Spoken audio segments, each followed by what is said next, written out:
సింగరేణి సంస్థ బొగ్గు బ్లాకుల కోసం ఎదురుచూసే పరిస్థితి రావడానికి కేసీఆరే కారణమన్నారు కేంద్ర మంత్రి కిషన్ రెడ్డి. కేంద్రం తలుచుకుంటే 6 నెలల్లో పూర్తి చేయొచ్చంటూ కౌంటర్ ఇచ్చారు బీఆర్ఎస్ ఎంపీ వద్దిరాజు రవిచంద్ర. ఈ పరిస్థితి రావడానికి ఈరోజు బొగ్గు బ్లాకుల కోసం సింగరేణి ఎదురు చూస్తా ఉంది. ఈ పరిస్థితి రావడానికి గతంలో ఈ రాష్ట్రాన్ని పరిపాలించినటువంటి బీఆర్ఎస్ పార్టీ కారణం. Coal India, Mahanadi coal fields, western coal fields, ఆ రకంగా దేశంలో ఉన్నటువంటి 15 కంపెనీలు, రాష్ట్ర ప్రభుత్వ కంపెనీలు కానీ కేంద్ర ప్రభుత్వ కంపెనీలు కానీ వేలం పాటలో పాల్గొని బొగ్గు బ్లాకులు తెచ్చుకున్నారు.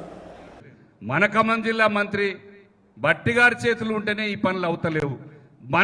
మన రాష్ట్ర మంత్రి కిషన్ రెడ్డి గారు తలుచుకుంటేనే చేసే పనులు అవుతలేవంటే ఇది ఒక మంచి టర్మ్, మంచి టైం. ఇది వాళ్ళకి చేసుకోవాలంటే, సింగరేణిని అభివృద్ధి చేసుకోవాలంటే వాళ్ళకు వచ్చిన అవకాశం చాలా గొప్పది. మొత్తం ఉన్న మైండ్స్ అన్ని క్లియర్ చేయొచ్చు సింగరేణిలో. కొన్ని ఈసీలో పర్మిషన్స్ వస్తే అయిపోతాయి, కొన్ని నామినేషన్లో ఇస్తే అయిపోతాయి.